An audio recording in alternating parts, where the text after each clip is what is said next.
नमस्कार, मी पूजा नवाथे ज्ञान योग मध्ये तुमचं सर्वांचं स्वागत आहे आणि माझ्यासोबत आता प्रकाश गुरुजी आहेत. हनुमान जयंती ह्या विषयावर आजचा हा खास व्हिडिओ आहे. तर सर्वप्रथम प्रकाश गुरुजी, तुम्हाला हे विचारायचं आहे मला की हनुमंताला मारुती का म्हटलं जातं? नमस्कार. नमस्कार. उद्या आपण 2 तारीखला हनुमान जयंती साजरी करणार आहोत. सकाळी 5 ते 6 या कालावधीमध्ये हनुमंताचा जन्म झाला. तो वायुवेगानं सूर्याच्या दिशेने झेपावला, म्हणून त्याला वायुपुत्र म्हणतात.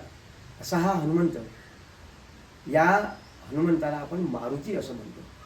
मा म्हणजे नको आणि रोदी म्हणजे रडणे. म्हणजे तू रडू नकोस, आनंदी राहा, समाधानी राहा आणि आपण सामर्थ्यवान मारुतीसारखं राहा, म्हणजे आपल्यासारखं राहा. आता क्रोध म्हणजे मारुती. या मारुतीची अनेक नावं आहेत.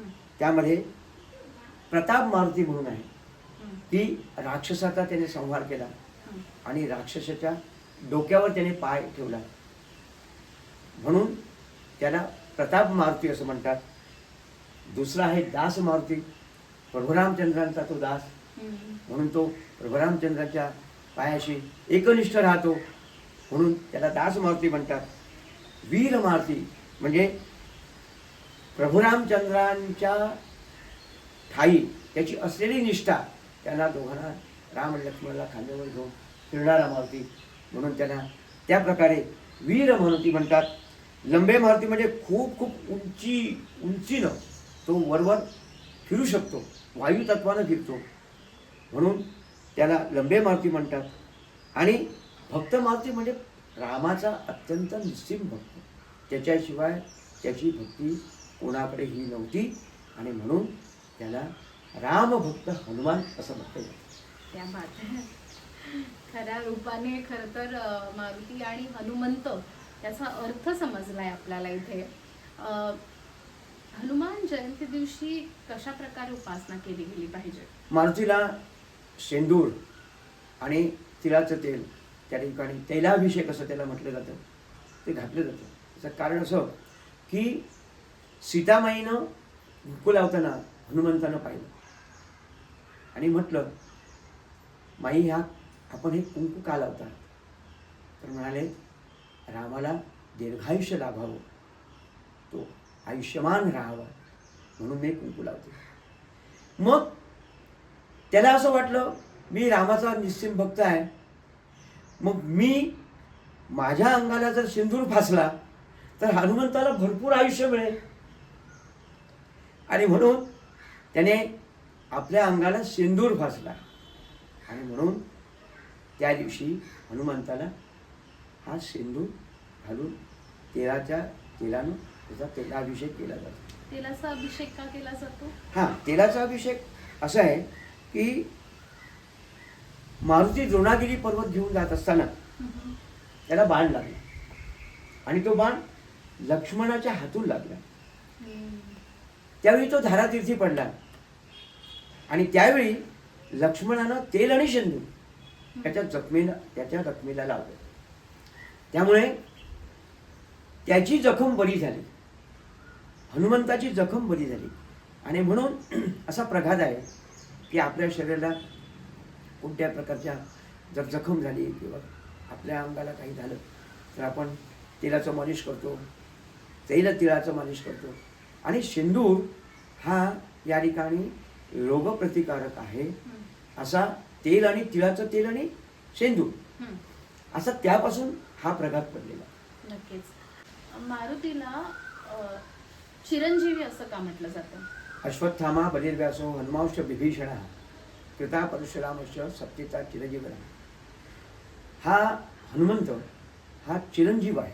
त्याचं कारण असं आहे की जेव्हा प्रभू रामचंद्र रावणावर विजय म्हणून आपल्या अयोध्येमध्ये आले, त्यावेळी अयोध्येमध्ये तो जल्लोष चालला, आणि रामाने सर्व ज्यांनी उत्तम असं काम केलं त्या प्रत्येकाला त्यांनी काही ना काहीतरी बक्षीस दिलं. त्यावेळी तिच्या मनात आलं सीतामाईच्या, आणि आपल्या गळ्यात असलेली मोत्याची माळ त्या हनुमंताला त्यांनी दिली. हनुमंतांची घेतली आपल्याकडे.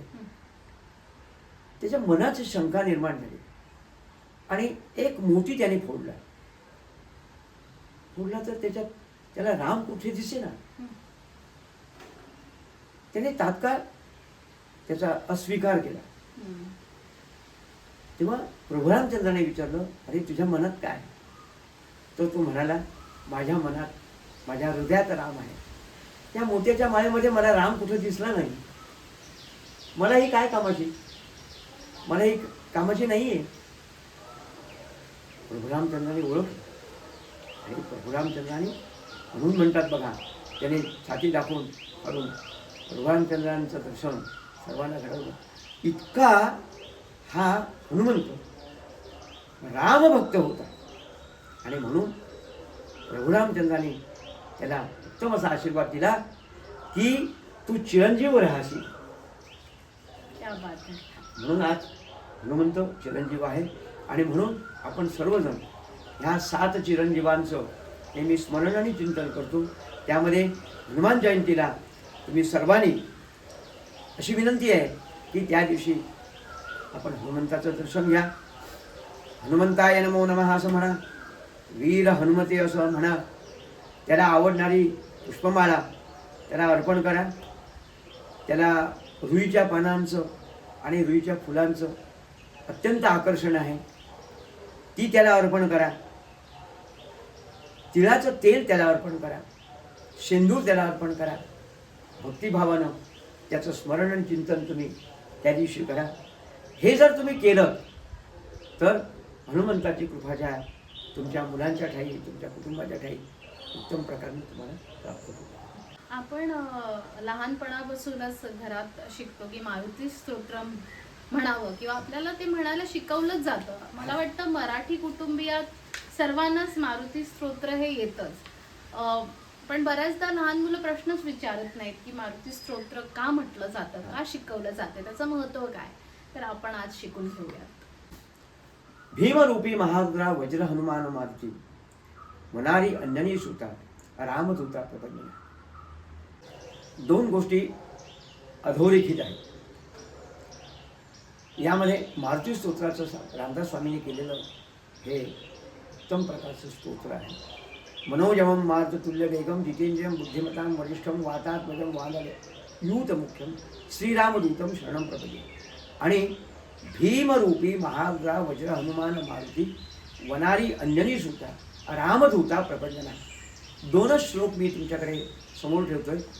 त्यामध्ये आईविषयी असलेला नितांत आदर आणि प्रेम हे जेवढं मारुतीच्या मनात होतं तितकं आणखीन कुणाच्याही नव्हतं. आणि म्हणून आईविषयी निष्ठा, आईविषयी प्रेम, आईविषयी जिव्हाळा असलेला हनुमंत सर्वांच्या घरात असावा. म्हणून मारुती स्तोत्रामधला हा पहिल्या ओवीच्या माध्यमातून आपल्याला प्रेम आणि आदर दाखवणारा हा पहिला श्लोक आहे. आणि मनोजवं मारुततुल्य वेगम जितेंद्रियं बुद्धिमतां वरिष्ठं वातात्मजं वानरयूत मुख्यं श्रीरामदूतं शरणं प्रपद्ये.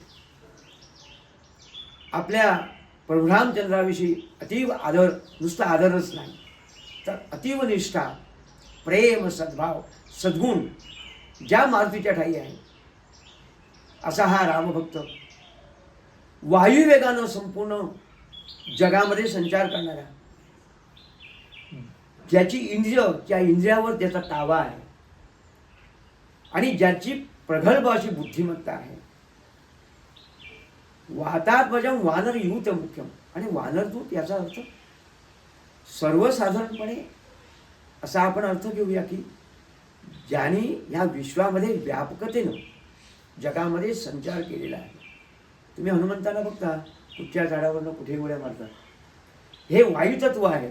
त्या वायुतत्वानं आपला संसार सुखाचा व्हावा, आपले क्लेश बाधा सर्व दूर व्हावेत. आणि हनुमंताची जशी निष्ठा आणि जसं प्रेम रामावर होतं तसं प्रेम आपल्याला सदैव प्राप्त व्हावं. अशा ह्या हनुमान जयंतीच्या निमित्तानं आपल्या सर्वांना प्राप्त व्हावं अशी मी आपल्या हनुमंताच्या चरणी प्रार्थना करतो. आणि व्हिडिओ संपवण्यापूर्वी एक पर्सनल अनुभव मला इथे शेअर करायचा आहे तुमच्या सर्वांसोबत. लहानपणापासून मला प्राण्यांची प्रचंड आवड आहे आणि त्यात मला मारुती भरपूर आवडायचा, माकडं भरपूर आवडायची. आणि माकडं आवडायची म्हणून मारुतीचं मला वेड लागलेलं. तर लहानपणापासून असं होतं की मला मारुतीला भेटायचं आहे, हनुमानांना भेटायचं आहे. तर माझे जे गुरु होते त्यांना मी म्हणजे 3री-4थीतच असेन तेव्हा बाबांनी त्यांना त्यांची भेट घडवली माझ्या गुरूंची आणि त्यांना सांगितलं की ही हनुमंताविषयी खूप वेडी आहे आणि तिला हनुमानाला भेटायचंच आहे. मारुती मारुती करत असते. तर माझ्या गुरूंनी मला सांगितलेलं, जर तुम्हाला मारुतीला भेटायचं असेल तर राम नामा शिवाय मार्ग नाही. तुम्ही राम नाम घेतलं तर मारुती तुमच्या जवळच तुम्हाला भेटेल. कारण का जिथे तुम्ही राम नाम घेता तिथे मारुती नक्कीच पोचतो. जिथे राम नाम घेतलं जातं तिथे हनुमानाचं अस्तित्व असतं, त्याचा वास असतोच. आणि तेव्हापासून राम नाम हे माझ्याशी अतिशय जवळचं आहे. आणि हनुमानाविषयी बरेच अनुभव आहेत माझ्याकडे. पण मला एवढंच सांगायचं होतं की राम नाम घेतलात तर तुम्हाला मारुती नक्की प्रसन्न होणार, दर्शनही देईल. कुठच्या रूपात देईल हे सांगता येत नाही, पण दर्शन नक्की देईल. रामरक्षा स्तोत्रातलं एक हां. या संदर्भातली ओवी आहे ती उद्धृत करतो. रामाय रामभद्राय रामचंद्राय वेधसे रघुनाथाय नाथाय सीताया पतये नमः. प्रभू रामचंद्राविषयी अतीव निष्ठा हनुमंताशिवाय दुसऱ्याकडे कुणाकडे नव्हती. नाही. आणि म्हणून आज आपण या निमित्तानं हनुमंताचं चिंतन आणि स्मरण करूया. जसं प्रकाश गुरुजींनी तुम्हाला पूजा उपासनेविषयी सांगितलं ते हनुमान जयंती दिवशी नक्की करा. धन्यवाद. धन्यवाद.